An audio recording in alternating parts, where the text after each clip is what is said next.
मित्रांनो, जमीन म्हटलं की आपल्या डोळ्यासमोर पहिला शब्द येतो तो म्हणजे 7/12. गावातल्या चावडीपासून ते मुंबईच्या मंत्रालयापर्यंत जमिनीचा कोणताही व्यवहार असो, 7/12 शिवाय एक पान सुद्धा हलत नाही.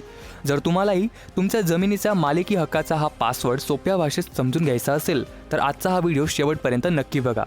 तर मित्रांनो, सर्वात आधी आपण हे जाणून घेऊया की 7/12 म्हणजे नेमकं काय. तर सोप्या भाषेत सांगायचं झालं तर 7/12 तुमच्या जमिनीची जन्मपत्रिका किंवा कुंडली आहे.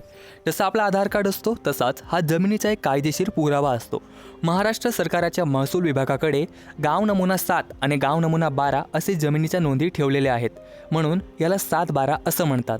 गाव नमुना 7 यात जमिनीची मालकी कोणाची आहे, जमीन किती आहे आणि त्यावर काही कर्ज आहे का याची माहिती असती.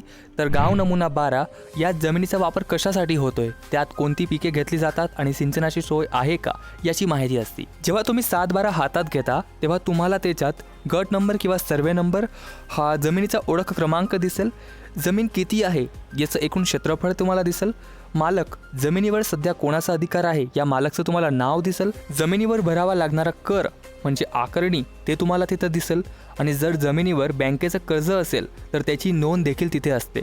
जोपर्यंत तो बोजा काढला जात नाही तोपर्यंत जमीन विकता येत नाही. आता प्रश्न येतो की 7/12 उतार्याची गरज कधी लागते.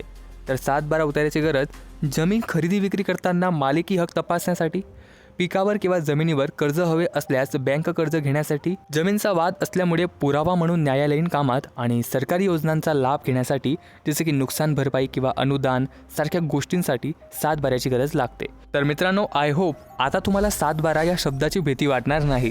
जर का तुम्हाला यातील एखादा शब्द नसेल समजला किंवा जमिनीचा मोजणीबद्दल माहिती हवी असेल तर खाली कमेंट करून नक्की कळवा, आम्ही त्यावर व्हिडिओ नक्की बनवू. व्हिडिओ आवडला असेल तर लाईक करा, तुमच्या शेतकरी मित्रांसोबत शेअर करा आणि अशाच माहितीपूर्ण व्हिडिओसाठी आपल्या चॅनलला सबस्क्राईब करायला विसरू नका.